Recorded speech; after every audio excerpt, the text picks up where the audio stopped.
Yes, my people, we're back with another Give Back FC podcast. Please don't forget to like and subscribe to Give Back TV. This week, we're going to be touching upon our previous episode talking about knife crime and possible solutions. We're going to be going into youth clubs and how youth clubs over the years have been, let's say, a solution for youth growing up and keeping out of trouble. Before we start things, we'll do what we usually do and just introduce our guest. So today we've got Gamza, founder of Grassrootz, a youth club which started last year, ran for 2 weeks, and then COVID put a shot to it for a bit, but we're coming back bigger and better than ever, so keep your eyes peeled. Okay, so do you want to give us history of Grassrootz? If we talk about what made you originally start Grassrootz and what Grassrootz is around that kind of thing. Yeah, so again, obviously I spoke about it before. I obviously coach at the time under 14s, the boys were, coach football. So I was in the car driving and had a couple of the kids in the car, dropping them home after the match. So two of them was like, we're linking in town a bit later. Then one said, let's meet me at IKEA, innit? So I'm like, why do you man going to IKEA for? What's wrong with these kids? Like, why are they going to IKEA thinking they're just walking around in IKEA or something? And they was like, no, that's when we go to the car park up there. I'm like, what? He's like, yeah, that's when we chill out. It's in the car park. I'm like, shut up, you go to the car park. So they chill out in the car IKEA park? car park. Yeah, he said upstairs, he said no one don't really trouble them, like the staff and that. And they just, do you know what I mean, they go out there and hang around. They said they go anywhere else and it's always an issue. How old are these kids? So they were 13 and 14 at the time. Okay. So I think if they go to the park or outside the shops, I think a lot of the locals would be saying things or calling police or whatever. So they're keeping a lot of noise, where out there in the evening, obviously it's probably empty and quiet, so they can just go out and just chill out and have some fun up there. So that's where they were hanging around. So from that I said, do you know what, let me just book a hall once a month or something. Let me just invite the boys and they can just go and play FIFA and chill out. So that's how I got the original idea for it. And then from there, again, I then started looking around to say what else is going on. I was like, right, there's actually nothing going on for them, like nothing at all. So it then became a case of like, rather than me just doing something for those boys, let me try and do something a bit bigger and open up. And the more people I spoke to, they was like, oh my God, we need this, and so on and so on and so on. Again, I spoke to the boys about it. So I said to them, we'll think about doing a youth club for you lot. They said, what's a youth club? I was like, what's a youth club? And they, no, what's a youth club? And I was like, that's all I knew growing up, do you know what I mean? It was literally all you knew. So that then made me determined to kind of get it started. It was a long process. So I would say about 9 months it took me to kind of get it to where I was saying, right, it's ready to go. Obviously, when you're talking about process, what was that process? So you've had that idea that you want to start this youth club. What was the process from there? So part of it was obviously the format, the timings, things like that. Because again, I chop and change. Like, okay, we're going to do it for this age group. We're going to do it this time, and it's actually that might not work. Let's go for a younger age group. So okay, we can't do that time. That's got to be a bit earlier. Part of my issue is I want to help everybody sometimes, and that's almost can be a hindrance because we never then get started, if that makes sense. Because I always think, do you know what I mean? I would put out as a yes for 12 to 15 year olds, and then someone would say, but my son's 11, and I'm like, okay, then we move it to 11 to 15, then the 15 year olds will be saying, there's too many young kids in here now. So you're trying to cater for everybody. Yeah, trying to cater for everybody. So again, in my head now, what I've said is, right, I'm gonna do different things for different age groups. And again, the more you're reading into things, the more you start to realise actually there's a little niche market there. So at the moment, I know there's a big focus on the transition from primary to secondary school. So a lot of people are looking for some support for 10, 11 year olds, because again, they're in the primary school bubble and they're the big fish in a little pond. And within a few months, they're now going to secondary school. Where they're now the little fish in the big pond. So part of it will be, and we'll talk a bit later about a project I'm looking to start after Easter potentially, depending on the COVID stuff, which should kind of break the cycle. So it'll be an avenue for say 8 to 12-year-olds to kind of do sports and games, but then I would have a lot of the older boys coming in to do the mentoring. So I'll touch on that a bit later, but again, it's like you hear that and you think, okay, so that's needed in the community. Yeah. So okay, what can I do now to put that in place? So again, I was going back and forth with myself, and in the end I said, you know what, let me just get the Friday night started. That's my base night, my core night, get that up and running, and then I can always add on bits later on and do other bits and bobs.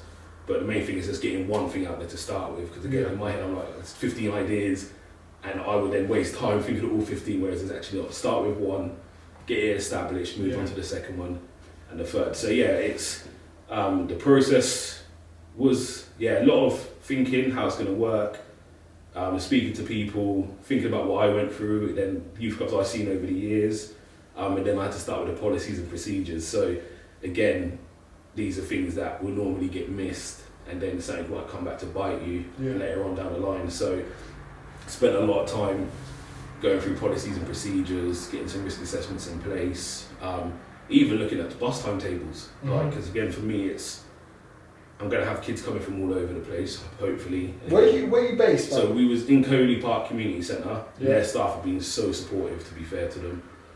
Really, really helpful.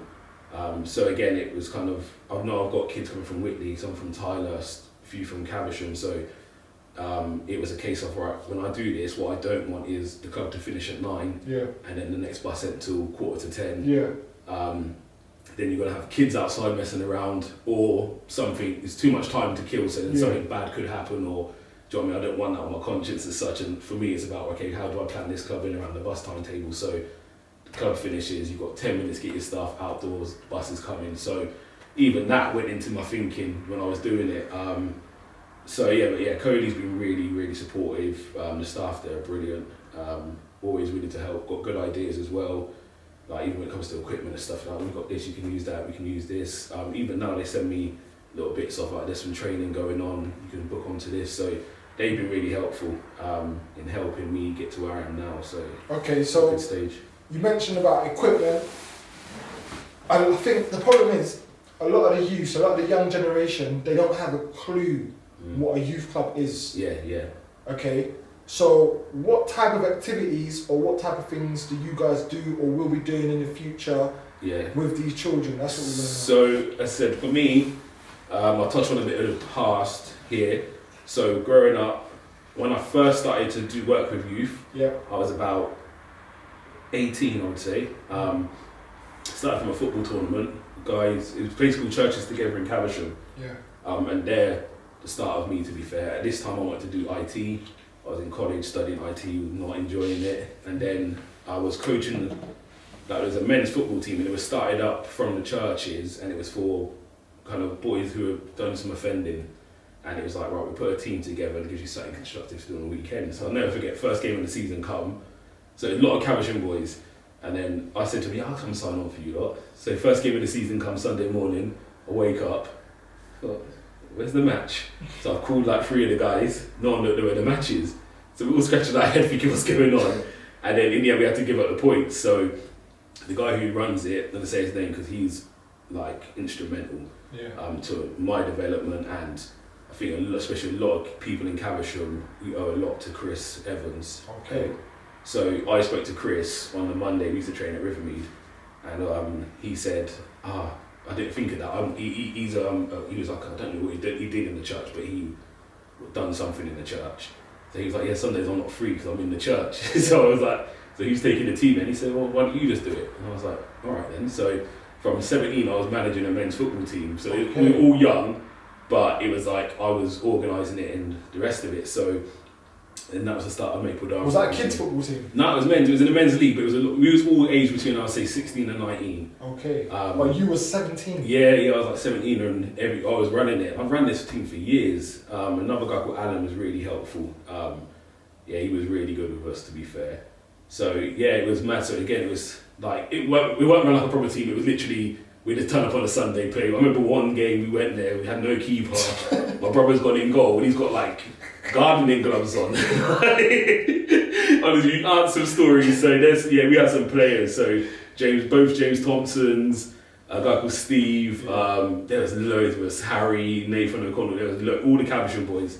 There was loads of us. So yeah, that's how it started. So from that, he then said to me, look, I've got a kids tournament in whatever holiday it was.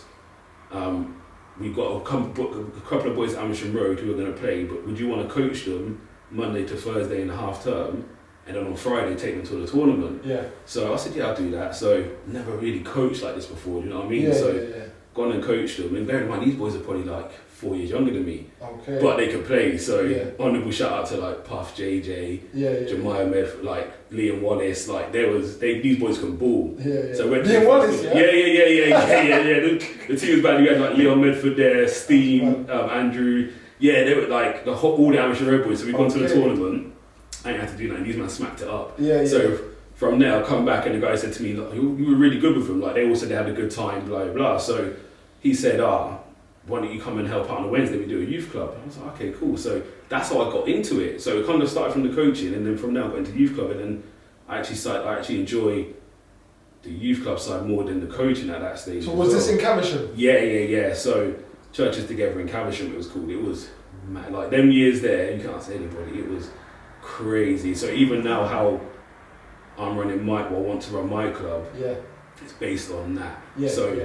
And again, I can give you the differences a bit later. But what I liked about that one was it was just about kids having fun. Like I remember some holidays. What age was that? Do you know what was really good about them? It was, I would say, age range from 6 to 18. Okay. Like and again they went above and beyond with what they done. So what summers were the best time. So what you would do is we'd have say 12 to 14 workers, and you get allocated a group. So I had again the JJs, Liam Wallace, all them boys there, and you got a budget. So my budget was say $3,000 for the summer. Yeah. And that my job was them lot. So every day we're just going to the park. Sorry to cut you there. Go on. I think this plays a big part of it. Now, when you're talking about budget, where was that budget coming from? So from what I was aware, a place called PAYP, I don't know what it stands for. Yeah. And there was some guy in Upper Caversham, I think he used to put quite a bit of money in from what I heard. Yeah. But yeah, so I don't know how much he put in, but he must have put in a lot for the summer programs because there was literally, you'd be a group of 2 workers and we'll have a selection of 6 to 8 kids, sometimes 10. Yeah. And that was your group. So you had probably 3 groups of kids from Brackstone Close. So you had 6 to 9-year-olds, 9 to 13, and then like 13 up to 16. Okay. Amersham Road probably had about 5 different little groups in there. So you had little bubbles. You have the older boys now, so your Chris Courts, your Kenny Evans, your Dwayne Jones, they would be with Chris. I then had the Puffs and them lot, and then there would be a younger group as well, so your Ali Partingtons, with my little brother, and that would have been in them groups. So it was mad, there was always something to do in the area. So again, I might just be at the park, and then one of the workers, Weston, might call me, so what are you doing? I'm in the park with my boys. We're coming along, cool, we play around this for a bit. Then one of them called me and said, we're going ice skating with my group. We had a minibus there, so you could just say, look, can I take my group ice skating? So one of the drivers would have dropped you to Bracknell. So there's various activities going on. So much going on, like so much. And again, you could just jump in between.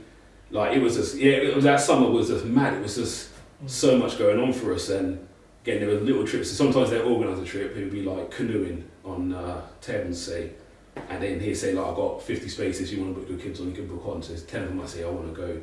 The other 4 might say, no, I'm just going to chill in the estate, and so the 10 will go mix with the other groups. So again, like mingling with others. We had boys from Cody coming down, like Radar, Jasser, Dread, all them lot will come down. So it was mad, it was a mad summer. So you had youths from different areas kind of all linking in. That club was like, it was nothing you've seen. Like even, I remember I might, because my boys were quite old, I might have a late slot in the club. So you just say on a Wednesday, he'd say, right, we'll open the club up. Each person's got a slot where their kids can come in and do what they want to do. So earlier slot will go to the young ones. I might then have, say, 8 till 10 with my group. So we'd go in and play FIFA or whatever he was playing at the time, have some computer time, have the table tennis out. And then after that, you used to see it all the time, we're finishing, and in comes them lot, like the older boys, Chris, and them lot would do all-nighters. Like he'll have them set up, go get snacks from Tesco, come in, and then play FIFA till 6 in the morning. Like, do you know what I mean? And part of it is again, with idle hands, you could get up to no good. So he would open the club at mad hours to keep these boys from going. To keep them busy. Yeah, to get everyone doing something. Because even them, sometimes we would stay there late, play computer. Like it was, again, I know times have changed and you probably could never do something like that now. But that gives me my mindset of we can do more. How can we help? Like seeing a need. Okay, we set up like this, but actually this group needs something different. So we adjust it a little bit to cater for that group. This group needs something slightly different. We cater for that group. We send this worker to cater for that. Like it was such a good time. So what year was that? I'm so bad with dates, guy. So I would say 2002. 2002, yeah. Yeah, about 2002 to 2004 is that kind of age. Yeah, that kind of time there. So yeah, that was an eye opener for me. Do you know what I mean? Because it shaped me. Do you know what I mean? I learned so much from. Again, there was Tom Evans, Chris West. Like I learnt so much from them guys. So these guys you're talking about, are they youth workers? Yes, yeah. So they're youth workers, but again, they were all from the kind of church background. Yeah. And again, what was nice, they never pushed the church on anybody. Yeah. So even though the club was in a church, some of the kids who would go to the club would go to church, but they never pushed it on anybody. Yeah. It was more, we are doing this, you're welcome to come if you want to come, but you don't have to. But we're still going to provide all these opportunities for everybody. So yeah, that to me was important because again, that's given me the concept of what I want to do with my club now. Because part of it is, again, I've worked in lots of different youth clubs coming through, and I saw a big change when accreditation started coming in. So this is where every day, like the kids come, you want them to do something. So for me, a youth club is somewhere to come and chill. When you start now trying to push too much on the children, some of them ain't going to turn up because they don't want to do it, or it just creates a couple of, not arguments, but it could create an environment which isn't really what I wanted to create in my club. So for me, it was youth club was youth club. It's Friday, come along, join in, have some fun. If you just want to sit in the corner with your two friends and talk, that's fine. Yeah. If you want to play football, basketball. At least you're somewhere safe and keeping out of trouble. That's exactly it, yeah. And then on the flip, we will have a project night. So it is important what the other clubs are trying to deliver, but sometimes it falls on deaf ears because if I just want to come here and play PlayStation, why have I got to spend half an hour listening to someone talk I don't want to hear talk? So for the 5 kids who might want to listen to it, it's probably now drowned out by the 15 who are messing around and not taking it serious. So for me, it's about youth club is youth club, project night is project night. So if you're in project night, you're here for a reason. If you are just going to mess around, then you know what? Just come back on Friday. When you mention project night, because it's still one of the things that I want to stress, we'll go into it later when we talk about the benefits of youth clubs, but what type of projects is it you were doing that was influencing these kids to kind of better their lives? So sometimes it's just different people coming in from different backgrounds, giving different experiences. So again, with the club, I wanted to do is just a range of different things. One of the most important ones I wanted to have in there is financial management courses. So it could be a 4-week course, 3-week course, whatever it is. I've got someone who said they can deliver something. So you're basically teaching these kids core skills to help them when they grow up. So there'll be loads of different ones. As I said, it would be from all the way from a 3-week course to maybe just watching a film. But project night is something would be different than just a youth club. We come in there for a reason, and this is what we're coming to do. So yeah, with project night, things like financial management, because again, I grew up, I didn't know what APR was and things like that. So when I'm taking out credit cards and also I'm making payments, but my credit card and like the fees staying high, and I'm thinking, well, I'm paying it, how comes? And I don't realize I'm just paying the interest. Like, there's things I didn't know. So again, I'm like 24, maybe 25, and I'm getting myself wound up in debts, which if I was taught maybe at a younger age, I would then done something different. So that'd be one thing. Things like basic first aid. Again, I've done first aid course because of my jobs, and you will see it in America. I think it's in Philadelphia or something like that, where every kid's taught first aid in school. Oh, serious? And there's a video. It'd be sick if I could find it. We can maybe put it in somewhere or just post it on the page. There's a video. Someone's had a heart attack in a shopping centre. I think it's Seattle actually. And someone's had a heart attack in a shopping centre, and loads of adults are panicking. And also, you just see this little kid walking, CCTV video, and he's just walking around. Also, he comes back, and he says to everyone, I'll step out of the way.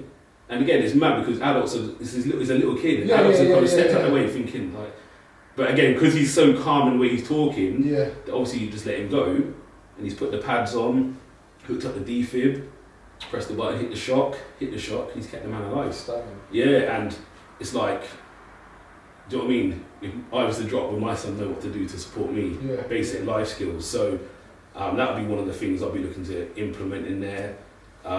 Again, just watching films and talking about things, so watching, I don't know, Top Boy or something like that, where you can then have discussions about knife crime or Blue Story, like what could have been done different there, like can you see how that spiraled out of control, and that could have been stopped right there with one conversation, or with him taking a hit of his pride, that could have stopped that whole 1 hour, do you know what I mean, of madness at the end of it. So he was basically teaching these kids life skills how to deal with things, and that's having open conversations, isn't it? Like, how would it make you feel if your friend done that to you? Like, it would do me here. Okay, but how could that? Well, you seen what happened when he got angry. What about if he had just walked away? What do you reckon that would have happened? Do you know, they probably wouldn't have spoke for a week, and then something would have happened. They probably would have spoke again, and all of a sudden their friendship's back on. And it's looking at other ways of dealing with things, dealing with situations, dealing with ourselves. You know what I mean? So we're looking to have those kind of conversations there. Looking to have people coming in and doing what they do and work. So if someone is, I don't know, a photographer, they can come in and do a photography project, art project. Okay. Do you know what I mean? Little things like that. So it'd be a range of different things going on. So you're at the same time, you're opening opportunities to the community to come in and get involved and do their thing as well. Exactly that, yeah. So again, it's like people like, you might have plumbers who are looking for apprentices. Now we've got 16-year-olds, and all of a sudden one comes in and does a little project, and one gets actually really enjoyed that. All of a sudden now, them two might have a convo. You never know where that's going to lead to. Do you know what I mean? So again, it's getting the community involved with what we're doing and bringing their life into the club as well to a certain degree. Because again, the kids need these experiences, don't they? So, of course. So that would be the project night. And for me, again, even when we done our launch day, we had a couple of guys doing some storytelling through music, and it was quite funny. So they came on the day we run the launch. I had a couple of kids. This is the launch of Grassrootz. Yeah, the launch of Grassrootz, and a couple of kids. You can see they didn't want to get involved. So then I said, you know what? Why didn't they want to get involved? Shy or? Bit of shyness, but other people are watching them. So it was that element of, right, they're watching me. But what was quite good, because we wanted to finish it, this was with vocal networking. So because we want to finish it, I said, look, I've got office space. We'll do it on a Thursday night before training. I'll get a couple of the same boys to come up. They went in this room. It was 4 boys, Data, I think Smiley was there, Feluke and James. And the kids have smashed it. And it just by being taken away from all the other noise and what else was going on, they come up with some really good stuff. So that showed me again, this is why Project Night will be important, because you're there with people who are willing to do the same thing as you. Because again, I do understand if it's youth club, everyone else is playing FIFA, these men are playing football, I'm telling you five, right, we're going to go and do this project. They're looking, I don't want to do it today. And again, it's that, we all got a lot of pride and no one wants to be embarrassed, do you know what I mean? So no one don't want to do things when other people are watching. As a culture, we laugh a lot, do you know what I mean? It is part and parcel, but yeah, so that's why I'm thinking Project Night to me, keep that as Project Night. So yes, we might have some things coming to youth club. Again, if it's important, something like knife crime, talks like that was quite important. So I would like to bring that into youth club, but at the same time, if we want to delve deeper, we do it at Project Night. So that's a big thing for me. When we obviously talked about different areas, different people used to come down. When we look back in the day now, obviously you're born and raised, brought up in Reading, What youth clubs do you remember back in the day? Because I was even talking to James earlier, and he was telling me a number of youth clubs in different areas. So just off the top of your head, what areas do you remember that had youth clubs? So when I was young, Caversham had one. Caversham? This is when I was young. And I remember I used to go there every week, and I was that young, I'd never got onto FIFA, but I would just sit there and watch the older boys play. 25p for my tuck shop, and that was me. So Caversham had one, but then again, a bit later on, they had at least 3 in Caversham. They had Braxton Close, Ian McCarthy, Emma Green. So you had 3 in Caversham? Yeah, 3 in Caversham. So actually, tell like 4, because Milestone had something as well. So 4 in Caversham. 4 Caversham. Whitley had Hexham. Hexham. The one on Northie, it's like a short start building now next to the row of shops. It's got a basketball court. What, Northie? Yeah. There's a church? Nah, not that far. You see, if you come round the roundabout by the library, yeah, and then you got the shops on the right hand side. It's got like the betting shop. Yeah. Yeah, that building. There used to be a youth club in there, but they used to have a studio and everything in there. Okay. Yeah, they used to have a real big studio in there. Then you would have one down at the bottom of Whitley, South Reading area. They had like a little pavilion. So it's free in Whitney? Yeah, but might have been more. They're the three I know about. There might have been more. And then you had like Central Park, so you had Unity was based up there, so they would be doing things as well. I remember they had one in D Road before they changed the estate. Yeah. They had one there. Then you had Silverdale and Lower Early. Okay. Coley Park had one. Southcote had one. Tyler's Triangle had one.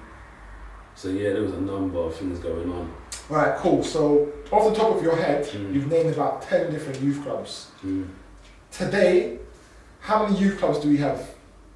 Do you know what? I'll be honest, there might be things going on I don't know about. And it's mad because I'm kind of in this, you know what I mean, industry as such, even my main job. Yeah. But I know there was one running at Amersham Road, because some of our staff was doing a bit down there. Yeah. Obviously, we started ours, but we didn't really get to run properly a couple of weeks. Yeah. And that's kind of all I know about at the moment. Like, my son's at that age where he should know. I know James was doing some bits at D Road on the occasions. The fact is, a lot of it has disappeared over the years. It's not what it used to be. A lot of it has disappeared over the years. I mean, if you're looking at, how can I put this now? What would you say is the main reason why youth clubs have disappeared? I think funding would be a big issue.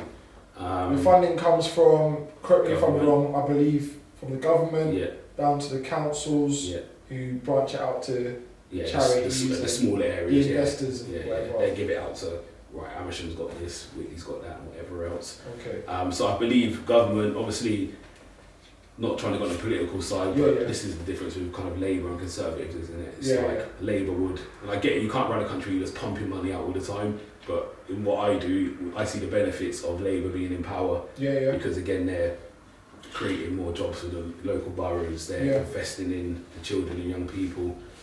Conservatives now about saving, cutting costs. It's where can we cut costs? Okay, look, we don't need 10 full-time youth workers, we just need 2. So now rather than what you used to have is youth workers for each area. So Junction will have youth workers. We didn't even touch on Sun Street and them places there. Hamilton Road. So Junction will have their youth centres. Coley had theirs. Caversham had theirs. Tyler's, Whitley. It's now probably 5-6 youth workers probably have to try and cover the whole. Do you know what? Yeah, funny you said that because I was speaking to James Powell earlier. James mentioned to me that right now in Reading, we have between 12 to 16,000 kids that are aged between 11 to 16 in schools. Right? 12 to 16,000, roughly.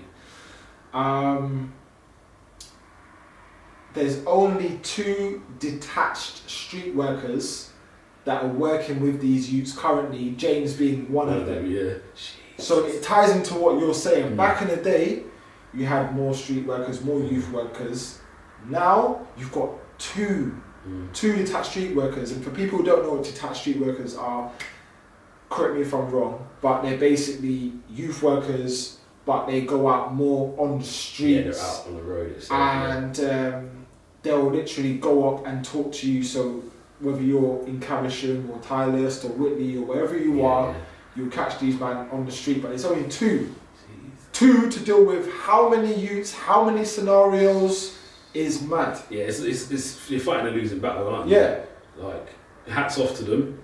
But even that, it's overwhelming to hear them numbers for 2 people. And again, this is where, as much as we say youth clubs were really important, I remember when I was, 19, 20, and the youth club would just kind of be open, almost like a drop-in centre. So I remember I'd done some NEAT training at them with the youth workers, so teaching, like helping like 18-year-olds and that, 19-year-olds, I think it's 18 to 21, say, doing their CVs up and helping them apply for jobs.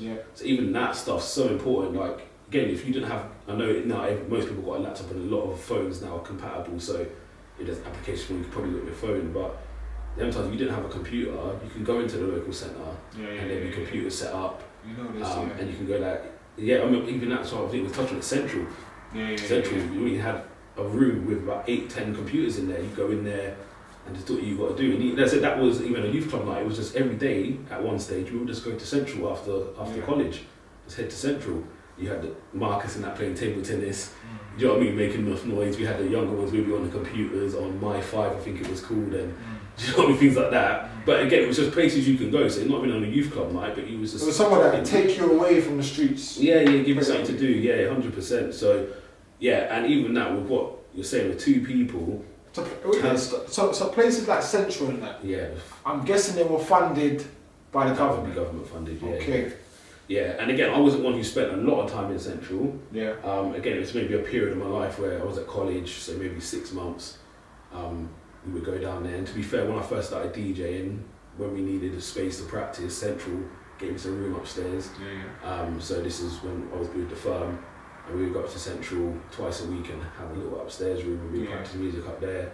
But yeah, there was kind of somewhere to go, and part of it is as well, for the guys doing the tax youth work now, is how much can you really do and how much can you really impact on a child's life. So if I'm going through something, I might only see you once every 4 weeks, so do I trust you to say something? Do you know what I mean? So again, before, where you're based in Caversham and you're just in Caversham, so the kids get to see you all the time. So all of a sudden that relationship is building and building, and then now the trust is there. Whereas if I'm only going to see you once every 2-3 weeks, am I really, do you know what I mean? I might say hello to you. If you're doing something fun, I might join in, but am I really going to engage and to that next level with you? So yeah, that's a massive problem. Would you say youth clubs are one of the main reasons, youth clubs disappearing over the years are one of the main reasons why crime, even knife crime, a lot of stuff is going on with the youth nowadays on the streets? I think it has a big part to play. Yeah. Massive part. I feel there's loads of contributing factors. Youth clubs is a big one. Again, just getting to know people. Like, I was in the age where it was grime music. So again, Silverdale was lower early on Caversham. Didn't go there often, but every now and again, me and my friend would get a bus up there on a Monday night, I think it was. And yeah, spin some tracks. Again, we was just starting out, so sometimes getting even the shyness. We probably wouldn't even sometimes touch the decks on the mic, but we just wanted to be around them lot. And then it would finish at say 9:30, and again there was no buses at these times, so we used to thief a trolley from Asda, put the records in the trolley, and then we would just skateboard the trolleys home. Do you know what I mean? So that was like a Monday. Wednesday I think was Coley had their youth club open. And again, a music thing, so that and was... all these things were after school times. Yeah. So yeah, Coley, big music. As I said earlier, the one in Whitley, I knew had a big studio in there, because again there was loads of different. That time there was everything was about crews and music, weren't it? But again, you would have little clashes with certain crews, but then you come together. Do you know what I mean? So exactly, it did unite to a certain degree. Then you would have your football tournaments. So again, you go in your team. We went as Amersham Road, but you start seeing people. So even if, do you know what I mean, that's part of Whitney's team or whatever, it just breaks down certain barriers. Because socialising with different you see it in places, and then even with that one, we used to do residentials. So again, going away for like a weekend and doing camping.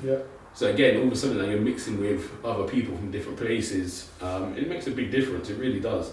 I mean, from my angle, I think that's one of the key things. Like growing up and going through youth clubs and stuff, that's one of the key benefits that I found is, like you said, you're socialising with different kids from different areas and different backgrounds. I mean, I myself mentioned this before, but I was brought up predominantly in London and up north. When I was brought up in South East London, I remember we had something called Adventure Playground. Adventure Playground was basically a massive outdoor facility that was, how can I put it? It was basically a place you could go and you could do, there was basically ropes where you could do swinging, and there was loads of stuff going on there. But because it was such a big facility and it was bang on the estate where we used to live, you get everyone coming there. Every you coming there. I hate to talk about it, but I think that's where I had my first physical fight. Like you go through life at these types of places, and like you said, you're interacting with other kids from other areas. And I think that's a big problem that's going on now, is that a lot of these youths, they're not used to seeing other youths, unless they're your neighbours or you know them from school.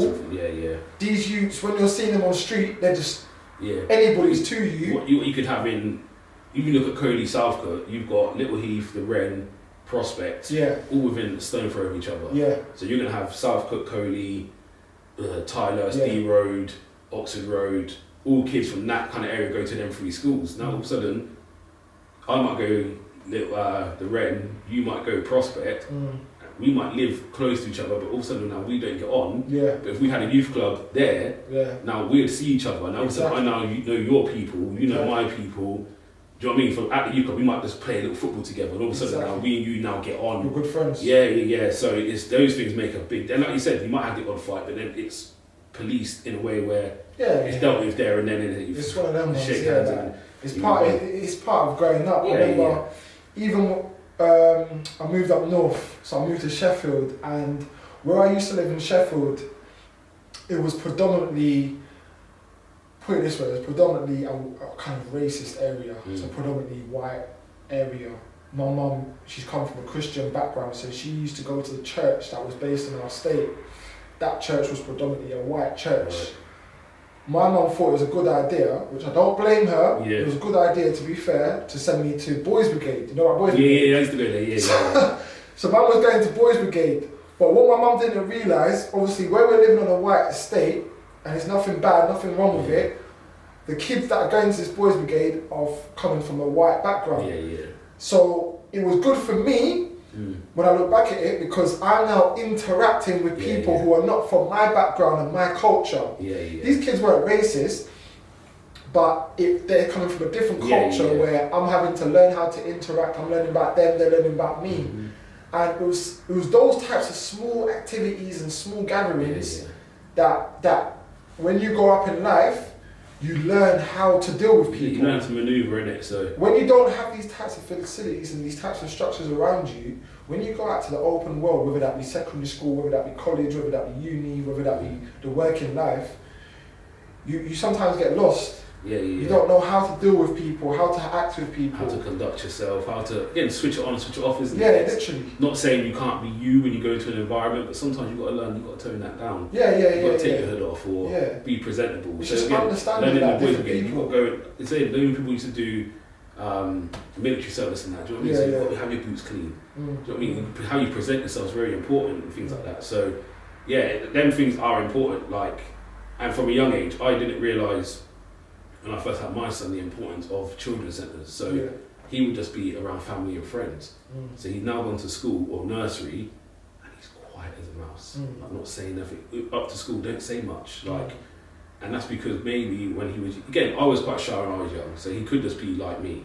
But again, when he was young, we probably didn't take him to some places, so he didn't really engage with other children the same. He always kind of played with who he already knew, so it was like friends of the family he would play with, or family members. So he was comfortable around them, but bring a new person, he couldn't talk. So again, it's that, isn't it? From the young age of 2 years old, kids need that to interact with other adults, other children, and again, you learn so much through play. A lot of your foundations are through play at the start. Do you know what I mean? How to socialise, how to share, take turns, how to deal with defeat, to deal with adversity. You learn it all through play. How to deal with risk. Do you know what I mean? A lot of problems is kids aren't challenged enough. So I remember my mum growing up, you do say, your mum saying, however you get out there, you get back down. So you can't retreat, Mum, I can't get down. She said, you got out there, you got to work it out. But again, that's problem solving. So if we take away all these, we put so much restrictions and boundaries on them, they're not going to develop because we've taken away all the core areas where they can develop through play. So again, as I said, when I was young, going to that youth club around the corner, it was right around the corner from my house, but again, I was young. Because I had an older brother, I think they used to let me in because of that. And so everyone's a few years older than me. I'm the youngest one in there.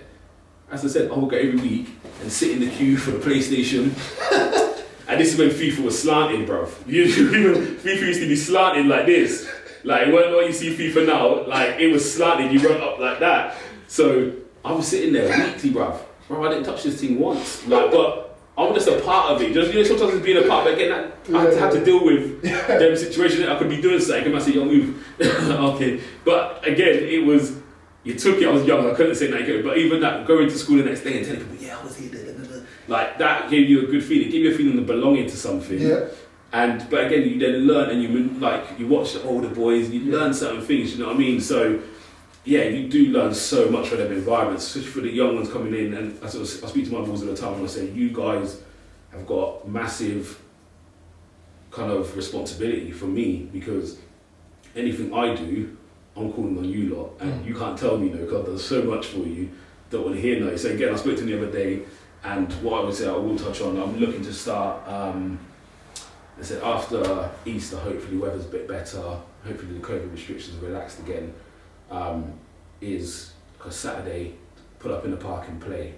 So it's going to be, I'll come with equipment, I'll probably post out the week before where I'm going to be this Saturday. I spoke to, my boys who are now 14, 15, and said, right, you've got to give me, just once a month, I'll bring 4 or 5 of you to come and be mentors at this session. And parents, kids just come and play. Yeah. So, big game of rounders, big game of softball, get the dodgeballs out, rip tags, football will be played. Do you know what I mean? Cricket, whatever it is. And just start with that. So that would be my introduction to kind of get down the younger ones, say 8. So is this all done by yourself kind of thing? Yeah. So right now, running by the council? Yeah. So to be fair, I work for RBC, so we are doing bits, and there is stuff going on. But again, for me, I'm just looking at it thinking, right, maybe I've got a different reach to what they're reaching. Yeah. And do you know what I mean? And this is where everyone's got to do that part, isn't it? So, for me, it's kind of, I'm looking to use my platform, people I know. Do you know what I mean? I've got a lot of friends who've got kids in these kind of 7 to 14 age groups. So again, now it's for me, right, I start it, and who knows where it's going to branch off after that. But again, it's just like once a week, let's meet in a park. We might just target one park in Whitney 1 week, then we go Junction, then we go Carrickfergus and Tyler. That's proper, man. And it's just turn up with your kids, come and play. What I really want is the parents to join in. That's proper. Because again, I think people realise the excitement their kids get when the parents join in. Like, we need to be able to laugh at ourselves a bit more. It was World Book Day the other day, and even I was sitting there like, I don't think my son ever really dressed up for it, because I put that on him.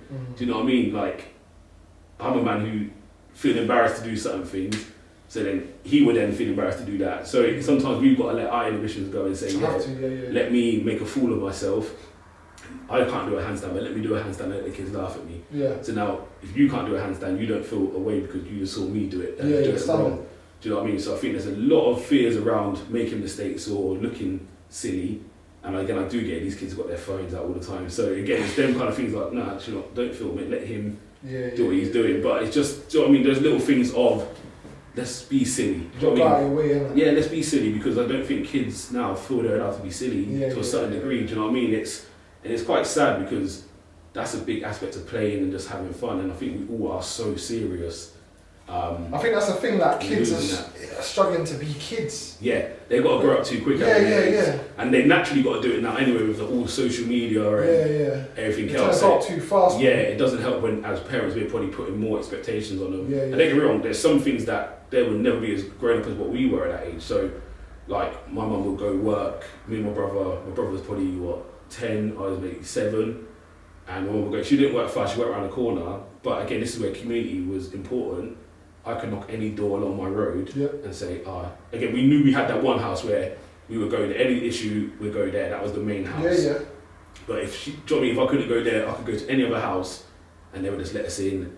Do you know what I mean? We all just got to just play. So that, again, I don't think kids now, that 10, 7 could be responsible with that. Do you know what I mean? I think it's a bit different, but like that element's gone as well, do you know what I mean, of the community spirit as such. And everyone's just so busy. I get it, everyone is busy, but it's fractured at the moment badly. It is really fractured. So do you reckon if youth clubs were to come back how they were back in the day, do you reckon, as a man who works with youth over the years, that would help reduce kids getting in trouble, knife crime, these types of things? Yeah, I think so. I definitely feel it will stop some of it, but also I think the rehabilitation side of it will help with as well. When you talk about rehabilitation, what do you mean by that? So, I don't understand. We all make mistakes. Yeah. But is there someone to tell you, I know you messed up, but it's alright. I'm not going to judge you for it. Do you know what I mean? I don't know if there's enough out there for, do you know what I mean, people to go to and talk about it and feel a way, do you know what I mean? Yeah, 100. Still be made responsible, but at the same time, someone to say, I'm not actually going to judge you for it, and I'm still going to help you look for another job, and it's not over yet, and we can do this, and why don't we look at doing this to get, do you know what I mean? I think that is very important. Just getting sound advice, do you know what I mean? It's sometimes it's you don't know where to turn, do you know what I mean? Do you know what, sorry to cut you, when you say that, again, that's a key point that I found growing up. Exactly what you said is that it's a different avenue, different person to speak to away from... It's not a lawyer or a solicitor or... It's not your parents. Yeah. Like, if we look at the youths now, the only people they're really going to talk to, or they have to talk to, is their parents, you know, teacher. Maybe the teacher. But when you've got that option of, I've got youth club after school, them man in there are cool. I want to talk to them about this situation I had at school. It's that simple little opportunity there that can solve a major problem. You know, I remember back in the day when I had a little pastor in school now, had a little swingers in school, and I'm thinking to myself, right, where do I go from here kind of thing. I had youth club literally straight after. I've gone into the youth club, and I remember because my lip was all cut open, and the youth worker there, he's like, wow, what's going on kind of thing. And I'm like, I just had a fight at school. And this guy lectured me for about an hour, literally, but it was one of them lectures that was beneficial, and it made me think to myself, like, do I react? Don't I react? But because of what he was saying, it made me think in a more positive way. And if I didn't have that person there, and I just turned to my brethrens or turned to any Donny on the roadside, who knows what I would have done? And I think that's a problem where a lot of these youths now, they're taking the option of carrying knives or doing a madness because they don't have that guidance. That's why personally, I don't blame these youths for moving mad. I don't blame them. And as we've spoken about before in the other podcast, is an element of the community hasn't policed the community. And then the youth clubs are not there. So again, it's what they're going to turn to, who they're going to look for is probably not the most positive people in that area.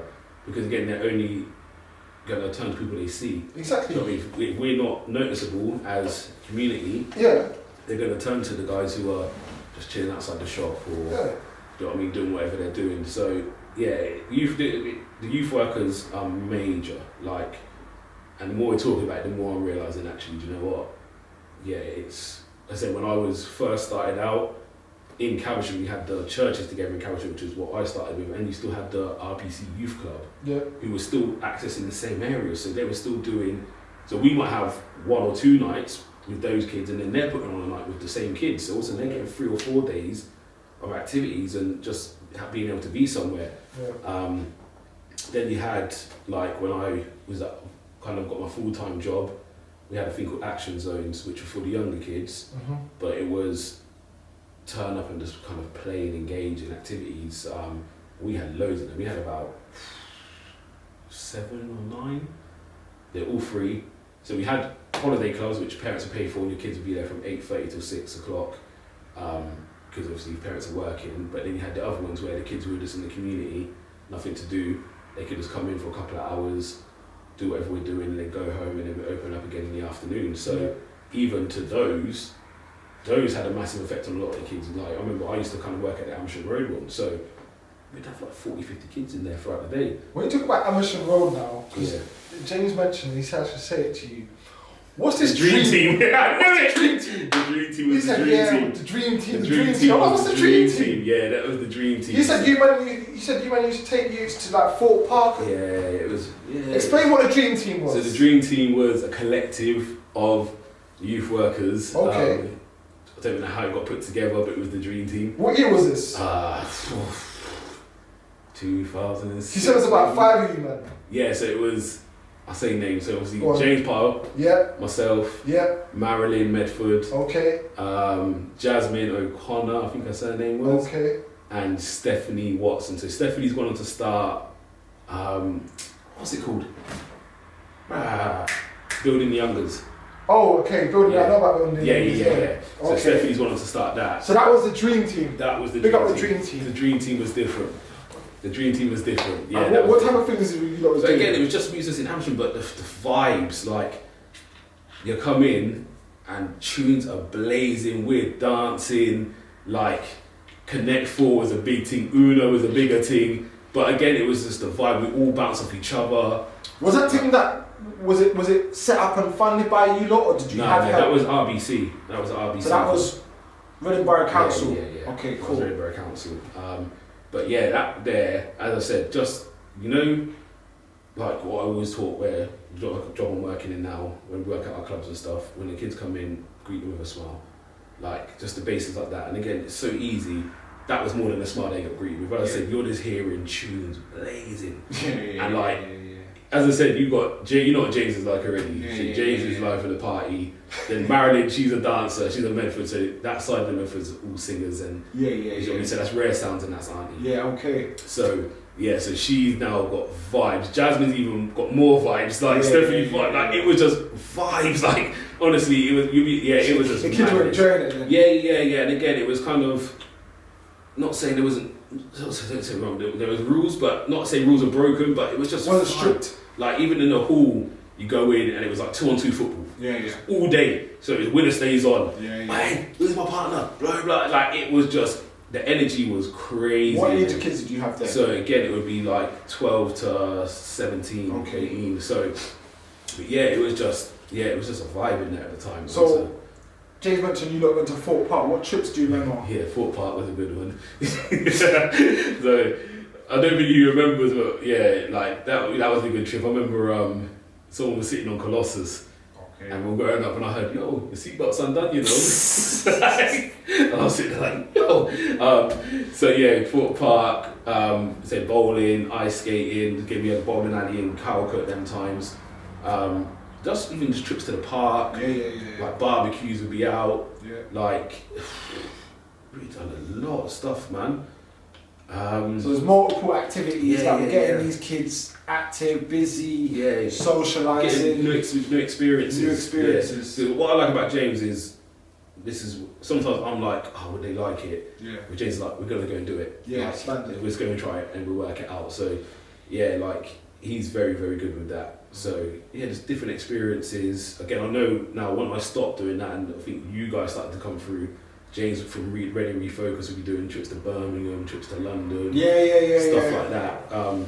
Which again is taking boys out of the area, to a different area. And 100%. Again, who in their right mind would tell you guys to Birmingham? Or, do you know what I mean? But he knows the area. He's like, nah, we're good. You walk around, and again, sometimes it even shows you how to present yourself in a certain area. Because again, I'm a person that's I've been clubbing all over. And I never had no trouble. So when people say to me, "Oh, when I go out, I've just got that face. People want to fight me." I'm like, it's something you're doing because I've been raving in Birmingham, in London, in Watford, do you know what I mean? Not saying I'm a serial rave like that, but Wickham, Slough, never get into nothing. And maybe it's just how I carry myself. Like if I step on someone's shoe, I say sorry. It's such about, oh mate, blah blah. I'm gonna walk past, excuse me. And it's just little things like that and how you carry yourself. Again, for you lot now going to Birmingham, boy, that's unheard of. So now, do you know what? Yeah, touching on that. I mean, I remember James took us to Birmingham. And for me, because I've already lived up north, I knew what it was about. I remember there was a lot of us, I think there was about 20 of us who he took up there. We stayed in it, it was like a hostel kind of environment, bunk beds. And I remember we went to the Bullring shopping centre. Some of the men who were there from Reading, they'd never really experienced outside. So all they've gone on is what they've heard about Birmingham, the violence, the crime, the gangs and all this. So a lot of them were moving a bit scared, they say. But when we got out there, and I explained to them, no, it's not really, cool. Crime is everywhere, but just move correctly. You don't have to be scared to go into places. It's not that deep, innit? So like you said, after we got into there and it was fine and nothing happened and it's just like Reading basically, again, it's given them that open experience of being in different places. And I think that's what a lot of these youths they need. Yeah, they need to be exposed to the outer world, away from their estate, away from their area, away from their same old friends. You need to experience and see what life's really about. 100%. And again, a lot of kids will get experiences, but a lot of I talk from experience, but it's based around football a lot. And I said there's a lot of people who might not necessarily be good at football, or might not have the money to participate in football because football's not cheap. So it's those kids probably missing out on so much. Do you know what I mean? And again, this is where this is stemmed from. So other ideas, which hopefully this summer we will be able to get to, is just excursions. So again, as the community coming up, Stop you there, comes up. I want to stop you there, yeah? When we talk about the sessions that you at the youth clubs and stuff, was it P's? No. Okay. 25p a session maybe? 25p. Yeah. 25p. 25p maybe, I would take like 50p. Yeah. And that would get me like a Panda Pop entry and some pick and mix or something like that. That was so it's minimal cost to have the youths attend these things. Okay, cool. Again, it needs to be funded. And with regards to Grassrootz, I funded it myself so far, and I'm going to continue. And do you know what I mean? Hopefully, I will get some sponsorship and stuff and some funding later on.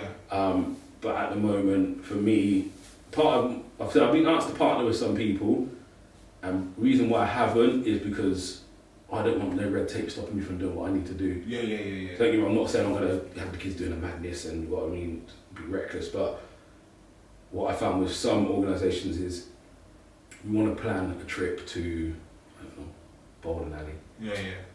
That's going to take 4 weeks to get that put in place.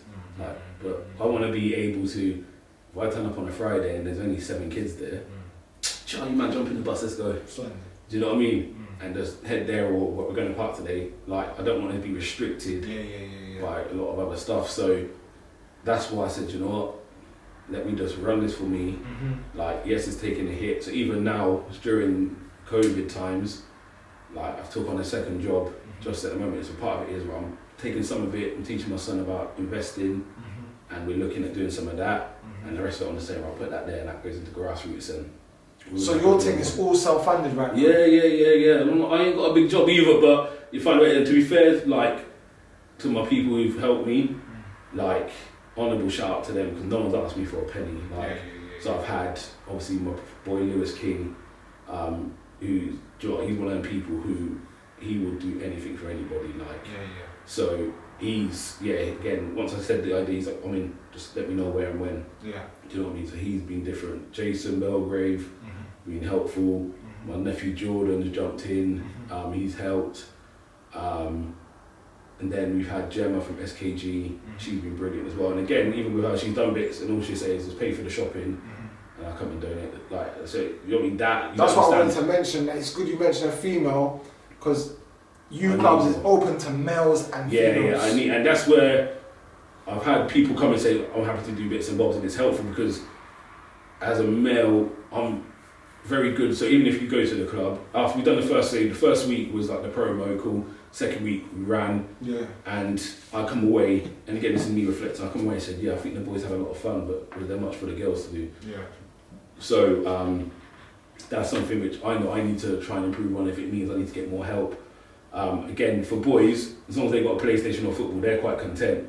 Do you know what I mean? So now it's getting other things there, which the girls are engaging. And again, I do feel part of it is they probably wanted to go on. So I had one PlayStation with FIFA on it, another PlayStation which just had other games, and I had the virtual reality, PS4 virtual reality down there. So I had 3 PlayStations in one room, enough basketballs, football stuff in the other. In music. Then you had Gemma was in the kitchen area doing sort of smoothie making and stuff like that.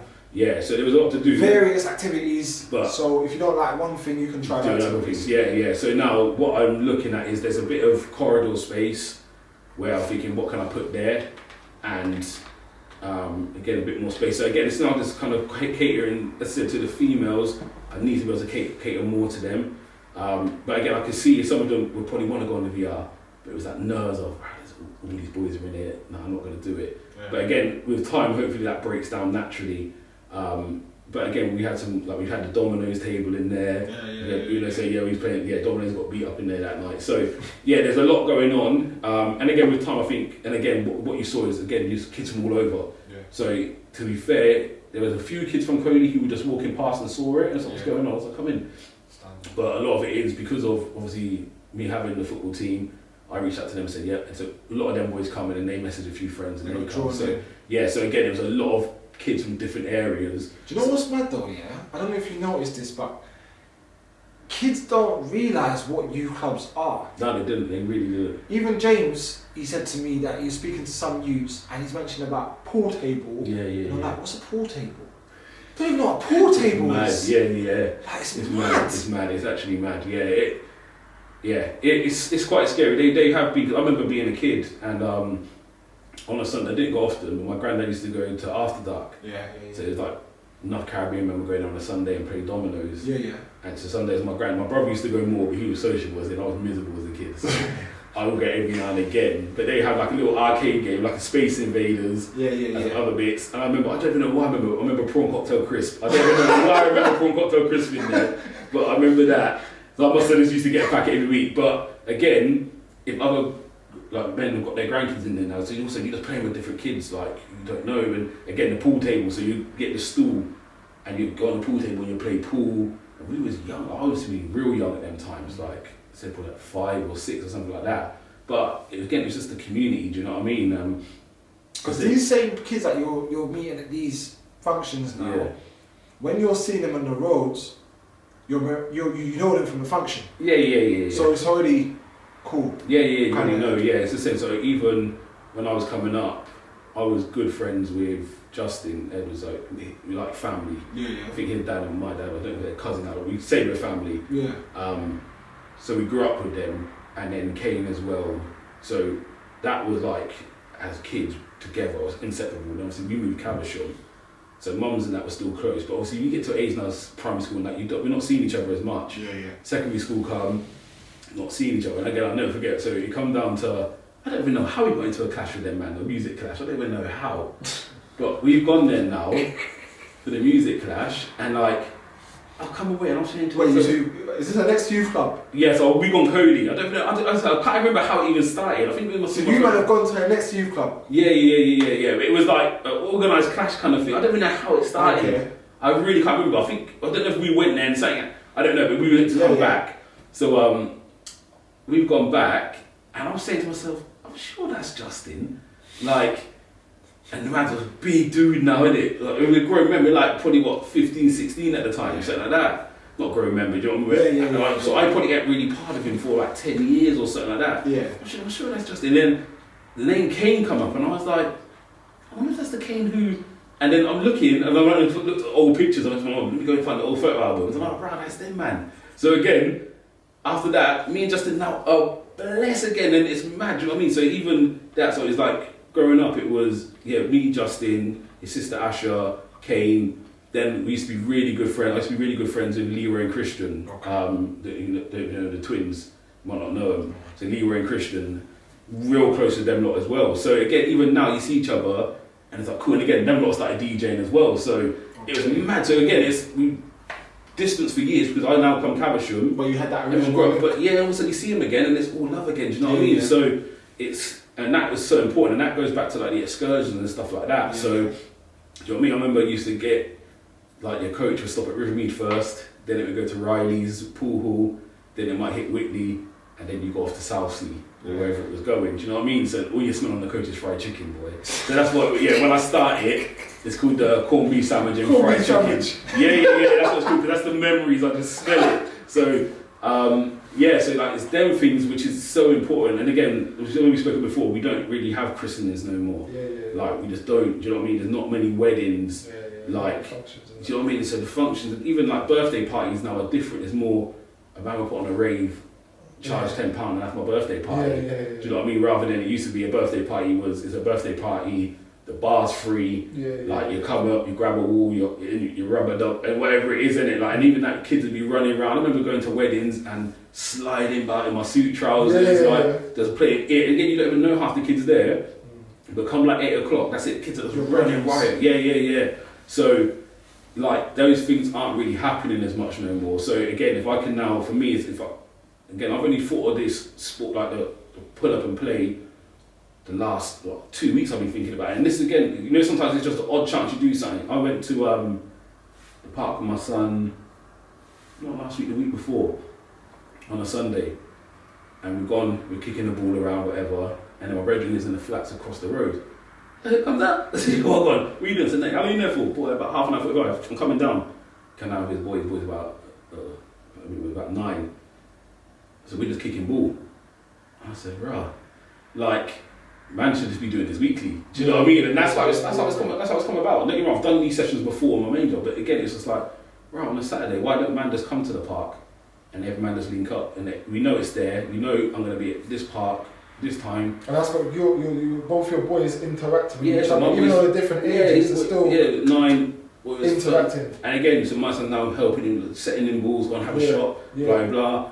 And it's just, I'm just watching that, and I come away and I said, I need to just be doing that weekly. The thing is, when your son reaches, let's say, like 17, and this other you reaches like 13, they're still going to remember that. Yeah. And it's their moment. So what I said to my boys is, we'll class it as work experience for you. Do you know what I mean? So at the end of it, when you now go, you're 17, you need another reference, you've got your teacher, and then you come in for me. And I said, yeah, he's done voluntary. Even now, you see me, it looks good, you've done voluntary work for Grassrootz. Yeah.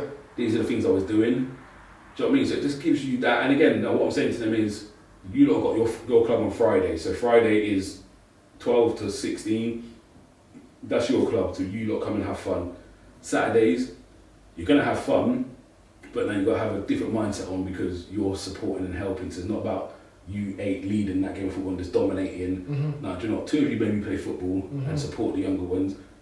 You might go and pick up a tennis racket and play tennis with another younger kid over there. Right, you two might just be an arts and crafts station or something like that. Do you know what I mean? And it's giving them little jobs to do. So as much as I want you to play and have fun because the kids will enjoy having older boys play with them, but it's not your time to dominate. Yeah. Like, I actually want you to engage with these lot and support them. And again, it's giving them life skills, you know what I mean? 100. So that is the dream of it and again, this is now a couple of weeks away. I've got equipment already. But even there's little things. So this year I've just been on a collecting spree. So someone said, I've got a van, couple of hundred, so it's in good condition. Child, let me get that. Okay. So now, right, I've got my car, but let me get the van. So now I've got access to that. So if I want to do that again, this sports session, I'm saying that's comfortable now. So I've got a van, so I can put the equipment in the van, go down to the park, we play, we go back. We've now got access to a minibus. So again, now when it's right, we need to go on this trip. Cool, right. If there's a small one, jump in the minibus. If there's a big one, also we might have to do a coach. But it's building up them links. And again, to be fair, a lot of companies and that, I spoke to a few people and they've been really helpful and like just everything we can do. So I think there is a lot of people who want to do something. It's just they don't know how or where to start. So it's about networking. Yeah. And so even for me, it said, we had a meeting the other day. Because again, it's mad because I said I put my thing out and it was slowly but surely seeing other things come up and I'm thinking, it's good. It's like, I can see it as, right, someone copy my idea or I need to be in front of them.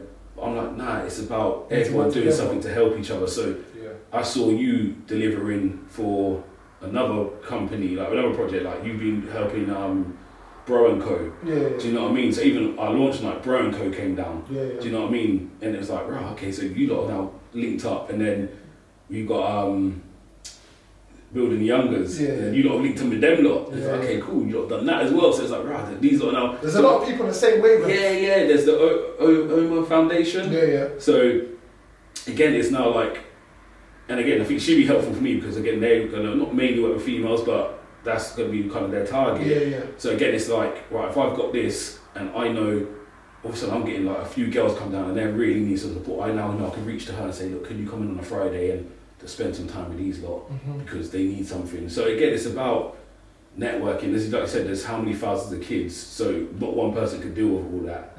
So it's all about the networking, supporting each other. Like that meeting we had, I was so happy with it. You got Reading's finest who is delivering like a lot of basketball training and stuff. So there's so many of us now who are looking to do something, and again, it's about us partnering with each other. I've got people that build into shape, board into shape, and box into shape. They're looking to come on board and do some bits of us as well. There's loads of people who are just, I mean, ready to reach out, like, can I do this, can we do that?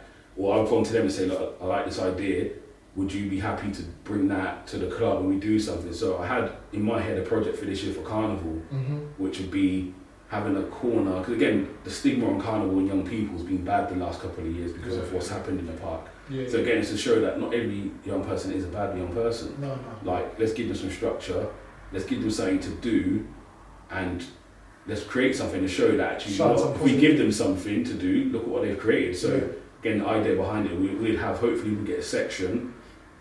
So I might have one or two who will be maybe organising it and organising the event. So it'll be like, right, at 12 o'clock we've got this DJ on. So they've got to make sure the DJ's ready at this time, right? At 2 o'clock the next DJ. So they'll be running the event, like the kind of coordination of the event as such in our circuit. So again, I will now partner them with the firm and say, right, learn from the firm how to do things. I might even say to them, look, you've got to host it. So at the hour, you've got to come on and say, right, up next we got, just to give them that bit of skills, help them with the lighting, the sound, just help setting up. So something to get some planning and organisation. So then part of it would be, we'd have stalls there.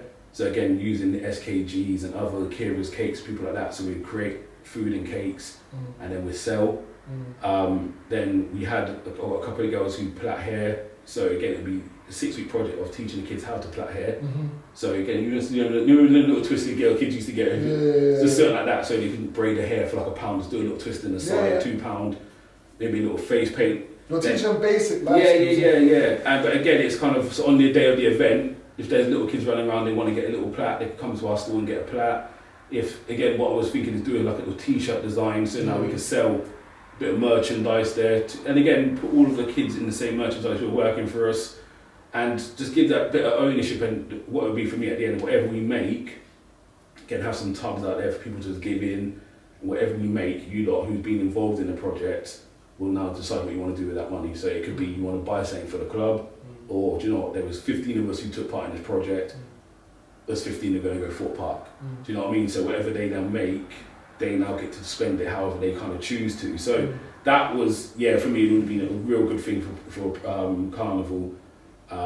But again, might just have to delay it. But it's just doing things like that, which is a bit different, but giving them a bit more responsibility rather than they're just going Carnival to turn up and just act a certain way. Actually, do you know what? And again, for other kids to see it, I can't remember the saying, but I remember someone was telling me, put a good kid in a bad area and he will follow. But put a bad kid in a good area and watch what he does. So again, it's that aspect of the stigma around young people at Carnival is a bad stigma, remember. Do you know, if we've got 30 kids doing this, then there's 5 over there, 10 over there, they're going to look silly anyway for just being stood outside doing whatever they're doing. But also, it hopefully will encourage a few of them to say, actually, I want to get involved in what you're doing here. And we've all seen it where you might have some of the baddest men, like baddest boys at that age, would then go to a club and all of a sudden they enjoy it, like when they actually get to let their hair down a bit and, do you know what I mean, can get rid of that stigma of I've got to act bad all the time. All of a sudden they become like the biggest kid out of all of them, do you know what I mean? So it's, that for me, I'm not saying we've lost some of them, but for me it's again like, I can't focus on 17 up at the moment. I've just got to start with these lot, and then hopefully it just filters down to the next age group and next age group, and do you know what I mean? Hopefully the ones now coming up look at those boys as a success story and be like, wow, look what them lot have achieved. I want to go on and do something like that. So that would be, I know we've just kind of gone all around, but that's like the long-term ambitions is, do you know what I mean? The Friday Club just runs. The project nights, again, that whole Carnival project would be involved in the project night. So that might be a 10-week project. Every week you're coming in and we're doing something. So, right, you guys are doing a t-shirt. For 10 weeks you're coming in, you're learning about how to do sizes, how to, do you know what I mean, design a logo, how the print works. Do you know what I mean? What it's going to cost to make these t-shirts. Right, so it's going to cost you £5 per t-shirt, plus the print's an extra £3. Right, so how are we going to sell these t-shirts, which is affordable for people, but again, we're still going to make a profit. Do you know what I mean? It's just those things. So again, it's more to it than just we're designing t-shirts and selling them. We actually know we're going to do some work behind it. Giving them a business mind. Teaching them the margins. And again, for some of them, again, the life skills will be the cooking. Again, it's now doing the food hygiene. So, right, if we're going to sell, then just say 7 patties. right, can we just cook them and leave them? No, we've got to get them to the right temperature before we put them in the fridge. Right, how long do we heat? Do you know what I mean? So it's those little things like that which you might not know. They really know how to heat up food, but don't know the science behind it. Maybe at home they might not know these types of things. Yeah, exactly that. So there's a lot of things that can be done, and I'm ready to go now. Like this year, it's been a killer just waiting, and I think now Easter time, I'm looking at it's coming back. I'm going to have to put something in. I'm really keen for the play, just in the park on a Saturday. I think that would be a good look. And again, I'm just hoping that people engage with it, people come out, parents join in. Like, again, I think that to me is, as I remember sessions I've done in the past, and parents have come out, shoes off, running. I see women fall over. The laughter is mad. So it's like, I'm hoping people will jump in on it. I think they will. I think it's something that's needed, and I think, like you said, there's none of that going on nowadays. So I think it's something that will definitely have a positive reaction. And I said from that, let's see where it builds to. Because again, and what it would for me, and said that's the whole thing. If I catch them at that age, when they now get to 12, even if they stop coming to the play sessions at 11, and 2 years later, I'm like, oh, right, that's them, man. Yeah, I'm going to that youth club then because I know them lot. And again, who knows how big it will get, but ideally, what I'll be thinking is, right, I would love to have something in each area. So your Mondays in this area, Tuesdays in this area, Wednesday, do you know what I mean? And again, that's long-term vision, like a couple of years down the line. And that's when I will then need funding because, again, you're now looking, you've got to employ. Do you know what I mean? A lot of everyone's done it for free for me at the moment. But again, I can't expect people to give up so much time. So even if it's now, do you know what I mean, I can get a little 15-hour contract for a couple of people where it's all right, every evening you go out and do that, you go to this, do you know what I mean? That then helps, do you know what I mean? So that's what I will be looking for long term. So at the moment, is it just an Instagram page you've got? Instagram, I'm so bad with social media. Even now, I'm going to ask to see if there's any, like someone at college or something who wants to get into some sort of promotion or something, marketing, and see if they'd want to run an Instagram page for me. So what's it called? Grassrootz? Grassrootz, So again, it's been quiet for times. I'm mindful, I hate spamming anyway. And I know I've got to do it, but I'm just like, I struggle with it. And then obviously, because of lockdown, I'm thinking there's no point even posting. Something I see, I would love to post that, and I think no point at the moment because I ain't really up and running. So, do you know what, let me just wait, keep it quiet, and then I'll just do the big push again soon. I probably will look, because when I said I'm watching Give Back page, I said, yo, this man's acting, I love it. Because even you probably notice, I don't really share, but even you tag me in something, I'm I've got to share that. But I'm not really active with the socials, so I've got to get better. But for me, it might just be getting someone in to do that for me. You might have to, because with social media, it's one of them, it's free and you've got nothing to lose. So if there's something that's positive, or you never know, that one post that you might send to someone or you're putting up, it might have an effect on someone deep down, do you know what I mean? So I'm going to have to get someone to run the socials. And then let me, because I ain't got to focus on that, so I can just leave that and someone else is taking care of it, and I can now focus on something different.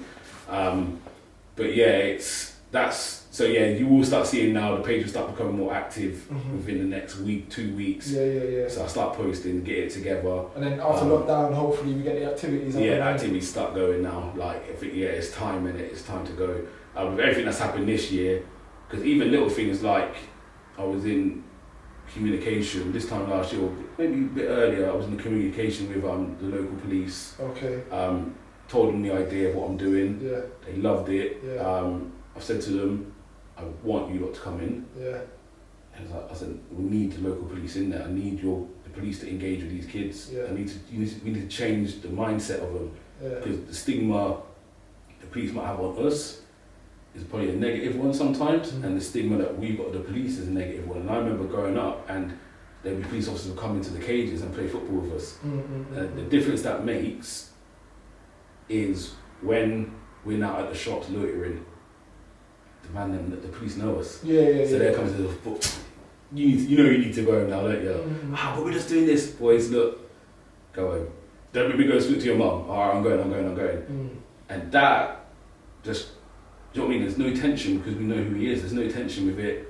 He knows we're going to be a bit cheeky sometimes. Do you know what I mean? But they just not accepted the banter with us, but it was banter. Like they would banter us sometimes. Like, but there was a relationship there where you knew you couldn't cross the line with a few of them. Yeah, I think there's a lack of that nowadays. But yeah, they were in the area, so again, you had a relationship with them. Now, don't get me wrong, if we was to commit a crime, they would arrest us. But at the same time, sometimes they didn't need to go to that level, and they would just kind of nip it in the bud before it got there, or again, just have a talk. Oh, boys, you know you need to move from there. You're keeping too much noise. Because again, we used to chill around Caversham Precinct and that. And again, boys, what are you doing? Let's go to the park or something. You know? Do you know what I mean? So it was that helped. So again, part of it was that I need you guys to come in and engage with what we're doing. So it breaks down some of the stigma, and you need to see the positive stuff that some of these kids are doing. And you know what I mean? We need to see that actually you're not all just out to get us. And obviously you've got a job to do at the same time, but do you know what I mean? Because I do feel sometimes we do need to respect the police more, but at the same time I do understand when you feel like you've got a target on your back. So I watched a video the other day in Reading the other day, and did you see it where a couple of guys got stopped in the search and it was police, and I was sitting there thinking, Jesus Christ. Again, it's just kind of asking that question of, like, do you know how it feels to be targeted? Like, so they're targeted because they wear the blue, but when they're targeted, there's a reaction they can take to kind of get rid of that target, such that they can just arrest you. So they got the upper hand. But when we're walking down the street and they target us, there's nothing we can say or do. Do you know what I mean? It's kind of, we've just got to sit there and take it. Yeah, sit there and take it. And it's like, I don't think they ever understand what that feels like. Because again, for them, if we raise up our mouth, it's our section so-and-so, you're under arrest. Do you know what I mean? But for us, it's like, they can do whatever they want, say. And it's like, we've got to sit there and take it. And I don't think they'll ever understand how that feels. Like the embarrassment. So for me, it's an embarrassment. Like, I remember being stopped before, and again, it's not, they're doing their job, it's not a problem. But it's just people looking at you, and people automatically think I've done something wrong. Do you know what I mean? And it's embarrassing. Like, and again, I don't know I'll be like in town being stopped, and then you're seeing the 25 go past, and all eyes are on you. You don't know if that someone on there knows your mum, knows your grandparent. So they go back and I ain't done that wrong, but I see so and so's grandson now being held up by the police, and that now was spread, and I ain't even done nothing. It's just they just stopped me and said, "Trust me." So it's just little things like that. Again, these are conversations which I think when you're doing what everything is now, surveys this, surveys that, and that's cool.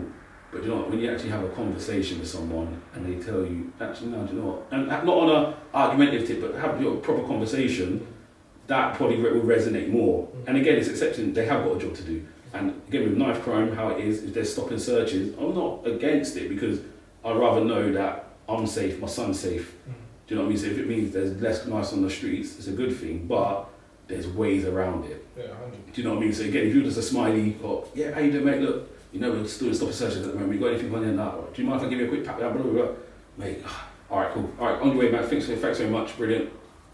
It's so different to, we've had reports of there's been a crime fitting your description, and you know full well there's no crime fitting your description. Do you know what I mean? It's that. So that straight away sets me on a bad foot. Like, to think, okay, we're doing this one again. How many times I've heard this?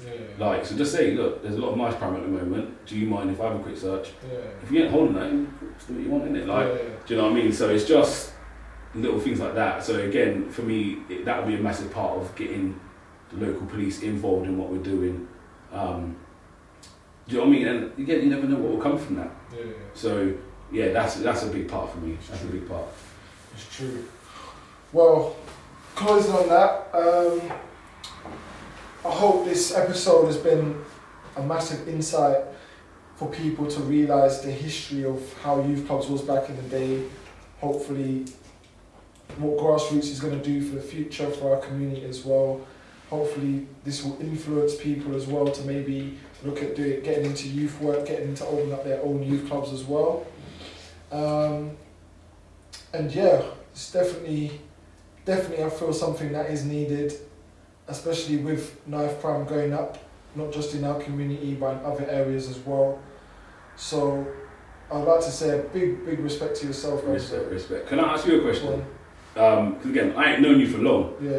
But in that time, I feel we talk quite a bit and whatever else. How have you felt And how have you found it now starting up Give Back FC and the pressure, not pressure, but the weight now on you? Like, again, you come into it as a football manager. From your first week training, as you said before, like something happened. And it's like, when you spoke to us, I said, right, you dealt with it well. Like, and I don't think you ever thought of that side of things when you done it. And now to see, obviously, my boys are coming up behind you.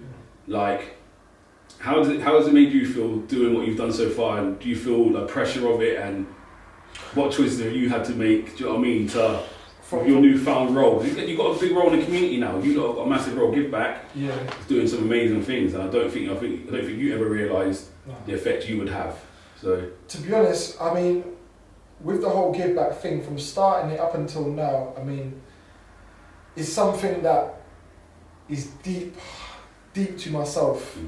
So me starting this was to mainly, obviously we've got a men's team and the under 15s, but my main thing was helping people, but mainly the youth, and getting them active and getting them busy with the football, also keeping them engaged at the same time away from football. What I've realised over time is that, like you said, it is pressure, but it's a pressure that in a way I like, because like I said, it's something that I want to do. So when I do hear about some of the youths that are struggling with certain scenarios in their life, for me personally, because I've been through those experiences and I can relate to them, it's something that I'm happy to help with and engage with them and hopefully guide them. You know, hopefully give them some advice that's going to keep them out of trouble and steer them down the right route, or even send them to people like yourself. Do you know what I mean? So in terms of the pressures, it's not what I expected, but it is what I expected. And when I say that, I mean, like you said, the first day we had a fight, and because I've not come from a background of being involved with coaching or involved with youth work, do you know what I mean? It's how I deal with those situations. I'm literally dealing with these situations based on my experiences and how I feel best, whether that's right or wrong. But I think this is the thing, we're in a position at the moment as a community where it's going to take people like myself and yourself to kind of stand up and do something to try and help these youths. And that's what I say to everyone, you know, whether or not you're involved with youth work or youth, always start on the people that are close to yourself. So if you've got children, if you've got nephews, nieces, neighbours or whatever, start with those youths around you and then build from there. Try and guide them, ask them, what are you doing on your daily basis? How is school?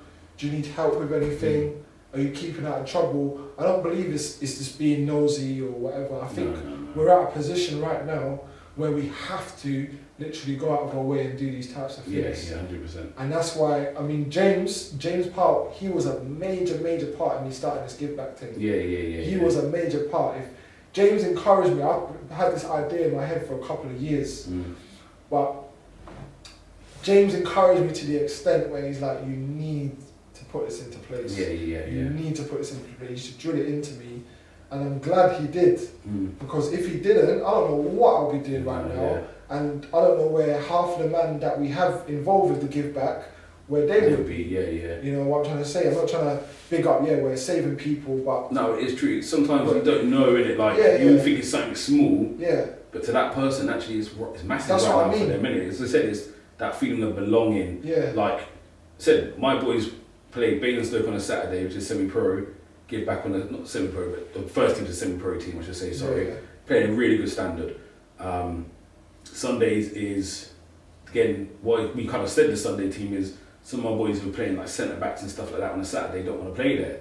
But obviously because of them, I'm saying, look, this is your position, blah, blah. So I said, right, Sunday, we move it around, we can have a bit more fun with it. So Sunday is more of a fun. But I've seen, they feel like they belong to something. Like, they tell me, oh, first team on week today. What is it? Blah, blah. Again, they're sending you pictures straight or videos. And obviously, I know they love seeing us up on the page anyway, but it's that feeling of belonging to something, do you know what I mean? It makes such a difference to them. So, as much as Basingstoke is hopefully where some of them will move on to when they get to an age, they will go to the college there. Will play for their first team eventually, hopefully. But you can see they've got more of a connection with Give Back because again, it's just got that it's a family vibe, feel. Yeah. They've got that connection with it. So like that's literally what I wanted to. Yeah. Well, I didn't want it to be just like a standard football club. I want it to be that vibe where it's a family, like in a way I'm like your big brother. If you do have any problems or if you need someone to talk to away from football, then you can, you know what I mean? And it's the same with the men. I have men coming with me, I've got trouble with this, trouble with that, whatever, and I will try and help them or try and direct them to the best I can. Or even myself, I have problems in my life and I can speak to certain men and be like, do you know what I mean? Do you feel your circle's changed a bit? So I know I'm asking you 100 questions, but I think it's important because, like, not saying I've always been here, but I said I've been doing this for a long time, so even sometimes when I move, the things I look at, do you know what I mean? I know I've got to carry myself a certain way because, again, even if people say, like, they don't even know my real name, but I've always had to have a fake Instagram and Facebook name because I can't have the kids finding me, do you know what I mean? So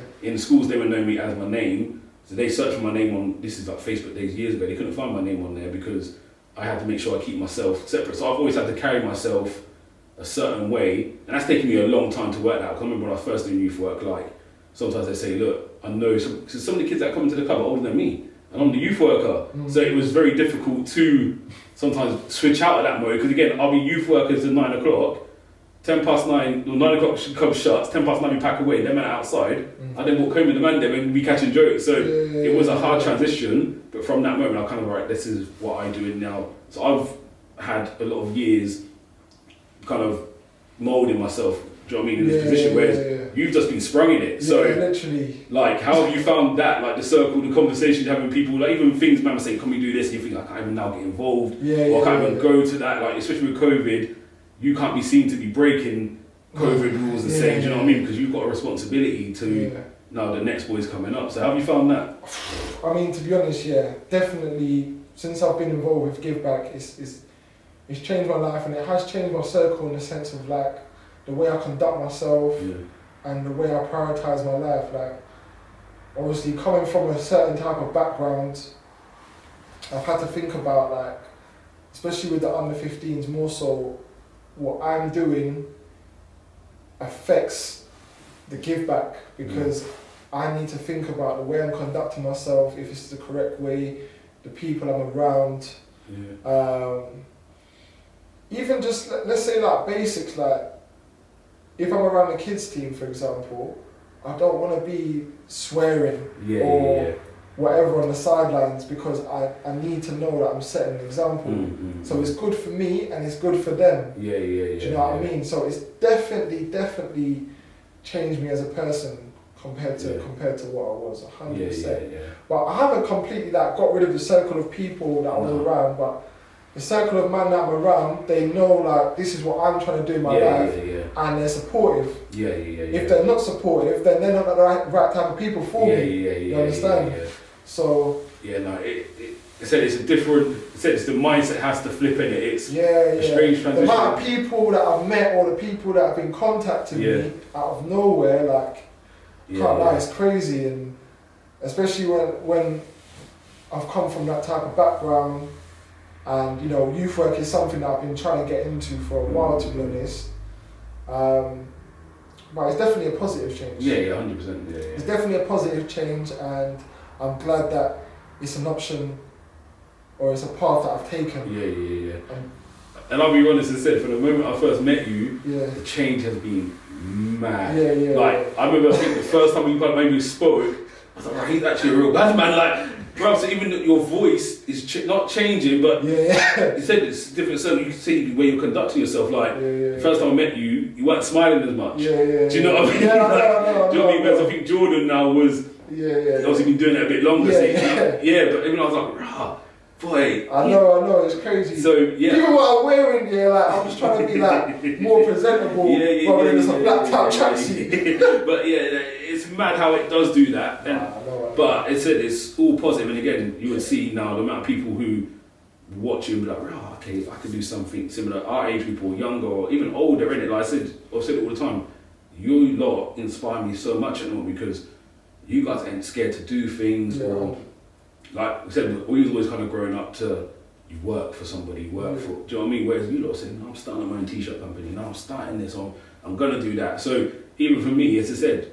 my mindset before would be like, I wanted to help the youth. Who do I need to contact to go and work in youth work?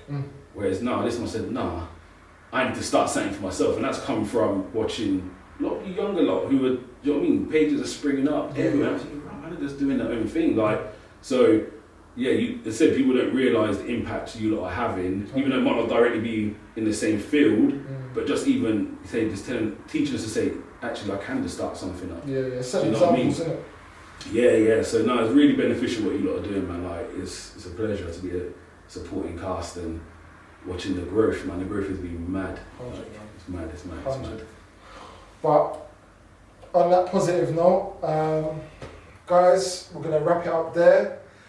If people don't forget to please like and subscribe to Give Back TV, and we'll call it a wrap. Love.